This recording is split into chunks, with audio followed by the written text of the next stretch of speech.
Aujourd'hui, nous vous parlons d'une excellente montre GMT aux alentours de 1000 euros. Aujourd'hui, nous vous parlons de la Baltic Aquascaphe GMT. Tout d'abord, on regarde rapidement la boîte avec cet effet océan, mer, je ne sais pas comment vous appelez ça, petit logo Baltic. Peut-être que c'est la même boîte qui a été utilisée pour la Baltic Aquascaphe normale, ce qu'ils appellent la classique, je crois maintenant. Quoi qu'il en soit, hop, on vient ouvrir la boîte. On retrouve à l'intérieur notre petit coffret.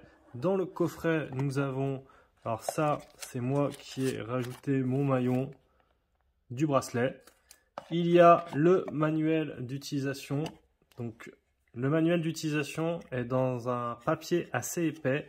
Ça fait très qualitatif, ça inspire confiance et ça respire la qualité. D'ailleurs, quand on reçoit la montre, elle est également livrée dans une boîte très bien protégée. C'est très propre et c'est important de le souligner parce que malheureusement, beaucoup de marques ne prennent pas le soin de le faire.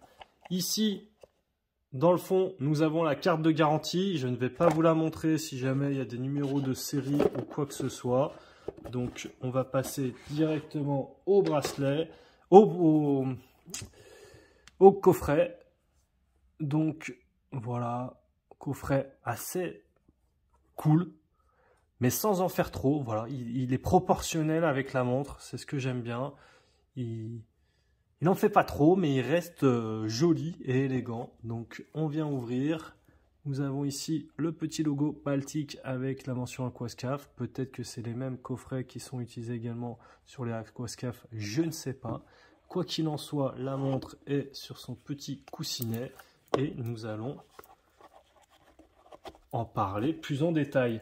Alors, moi, vous pouvez le voir, j'ai donc choisi la version orange et bleu parce que j'ai longtemps hésité. Il y a plusieurs couleurs, donc il y a la verte et bleue, il y a la bleue et gris et il y a la orange et bleue. Au début, j'étais plus sur la bleue et grise. Ensuite, j'étais un peu sur la verte et bleue et finalement, j'ai pris la bleue et orange. Toutes les couleurs sont très cool. Vous me direz, vous, quel est votre préféré? Moi, en tout cas, j'ai trouvé que la verte et orange étaient peut-être un petit peu plus dures à porter au quotidien parce que c'est vrai que c'est une montre en fait que je vais beaucoup porter. J'adore la compétition GMT, je suis souvent à l'étranger et quand je le suis pas, j'ai beaucoup d'amis qui y sont, donc c'est toujours intéressant d'avoir ce double fuseau horaire.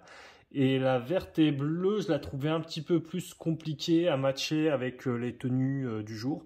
Et la grise et bleue, je la trouvais très sympa, mais peut-être que les couleurs étaient un petit peu trop ternes. Alors que là, il y avait ce côté un peu peps, dynamique, look un peu néo-vintage. Donc voilà, j'ai pris la orange et bleue. Au final, vous me direz ce que vous en pensez. Niveau de dimension, la montre fait 39 mm de diamètre. Je la passe au poignet pour vous montrer un petit peu à quoi est-ce que ça ressemble sur un poignet de 17. Comme ça, vous en profitez pour voir rapidement le bracelet grainerie, même si on va y revenir plus tard. Rapidement, là, vous voyez le verre double dôme très sympa. On va y revenir plus tard également. Et vous avez la montre. Donc 39 mm de diamètre, 47 mm de corne à corne. Et en épaisseur, pour vous montrer un petit peu comme ça, nous avons, alors, ici en épaisseur, d'après le site Baltic, il y aurait 12 mm d'épaisseur. D'après les mesures de Théo, moi j'ai plus 13 mm, voire 13,1, je crois, je ne sais plus, 13 ou 13,1 mm d'épaisseur. Voilà, 13,1 mm d'épaisseur. Et 1 mm d'épaisseur, je ne sais pas pourquoi on a une différence avec le site. Pourtant, 1 mm d'épaisseur, c'est quand même beaucoup. Donc je ne sais pas sur ce point. En tout cas, moi, chez moi, je mesure 13. Donc vous me direz, vous, si vous en avez une et combien est-ce que vous mesurez.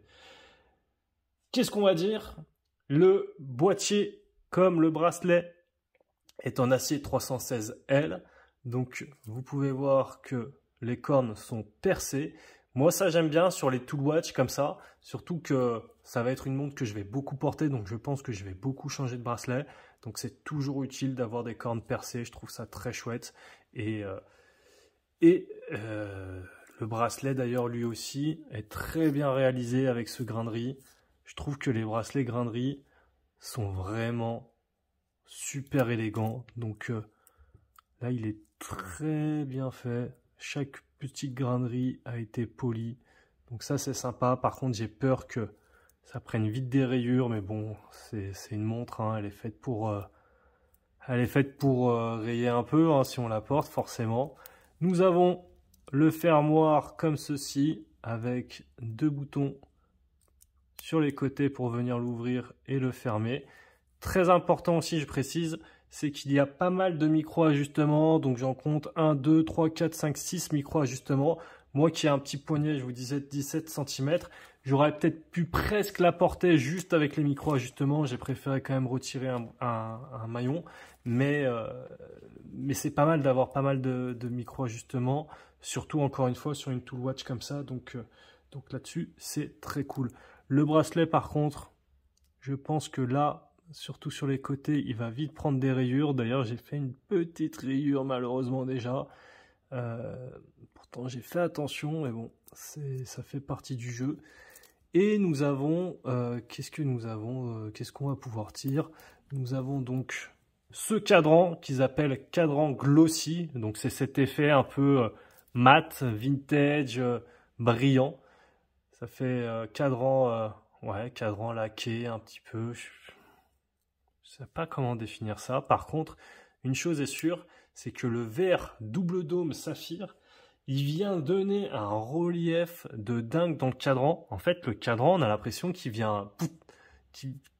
est vraiment un peu en relief et on dirait qu'il sort du cadran. Donc, à la fois, ça donne vraiment du relief au cadran et à la fois, on a l'impression que le cadran est assez loin. Donc, il y a relief et il y a profondeur. De toute façon, quand il y a relief, il y a souvent profondeur, vous me direz. Mais je le trouve très bien, ce double dôme saphir. Très sympa, même si ça rajoute un peu en épaisseur, forcément. Mais bon. Donc voilà. Sur le cadran, toujours, nous avons le logo Baltic à midi. Moi, j'aime beaucoup les typos qui sont utilisés sur Baltic, que ce soit sur le logo, que ce soit les typos sur les heures, sur la lunette. Je trouve ça assez sympa. Nous avons la mention Aquascaf à 18 h avec la mention GMT, le petit guichet de date à 18 h. Moi, j'aime bien les guichets de date à 18 h puisque ça permet de ne pas créer un déséquilibre avec la montre. Nous avons le 12 en chiffre arabe à midi. Sinon, ce sont des index ronds, sauf à 3 et 9 h avec des petits triangles. Et à 6 h, on retrouve donc, comme on l'a dit, la date. Donc, on a un rappel du orange à la fois sur les heures de 6 h à 18 h, donc les heures du jour, avec l'aiguille la couleur de l'aiguille GMT et la mention Aquascaf. Je trouve ce cadran vraiment très très chouette. Le bracelet est vraiment super bien fini également. Nous avons la couronne qui est logotée avec cet effet microbillage un petit peu. Donc boîtier 316L en acier. La couronne, par contre, j'ai quand même une chose à dire, c'est que c'est le point négatif de cette montre pour moi. Je m'explique, je viens la dévisser. Attendez, avant je vais vous montrer un petit peu mieux le calibre, pendant qu'on y est et qu'on a la couronne dévissée. Donc le calibre, c'est un Soprod C125 avec la fonction GMT. Donc si je suis en position 2 comme ici, je vais pouvoir venir changer l'heure. Et vous pouvez voir que l'aiguille GMT fait un tour en 24 heures quand l'aiguille des heures en fait un en 12 heures. Ensuite, si je me mets en position 1, je vais venir me mettre hop ici. Donc si je me mets en position 1, je peux tac venir changer l'aiguille GMT directement. Et si je tourne dans l'autre sens, c'est la date à 18 h qui va venir modifier. 24, 25, 26, 27, 28, etc. Donc là-dessus, très bon mouvement. Donc le Soprod, il me semble que sur les forums, j'ai vu que c'était le C125, c'était un peu un équivalent assez proche du ETA 2893-3. Celui-ci, en tout cas, il a 42 heures de réserve de marche. Il a, comme vous pouvez le voir, le stop seconde. Donc là, je suis en position 1. Hop, stop seconde. Et il a une alternance de 28 800 alternances par heure. Maintenant, pourquoi est-ce que je n'aime pas trop cette couronne? C'est parce que parfois, en fait, elle se visse mal. Il faut être vraiment bien dans l'axe pour venir visser sa couronne. Et des fois, quand on n'est pas bien dans l'axe, elle se visse pas très bien et ça bloque. Donc, faut faire attention. C'est rare que j'ai vu ce problème sur des couronnes, mais bon.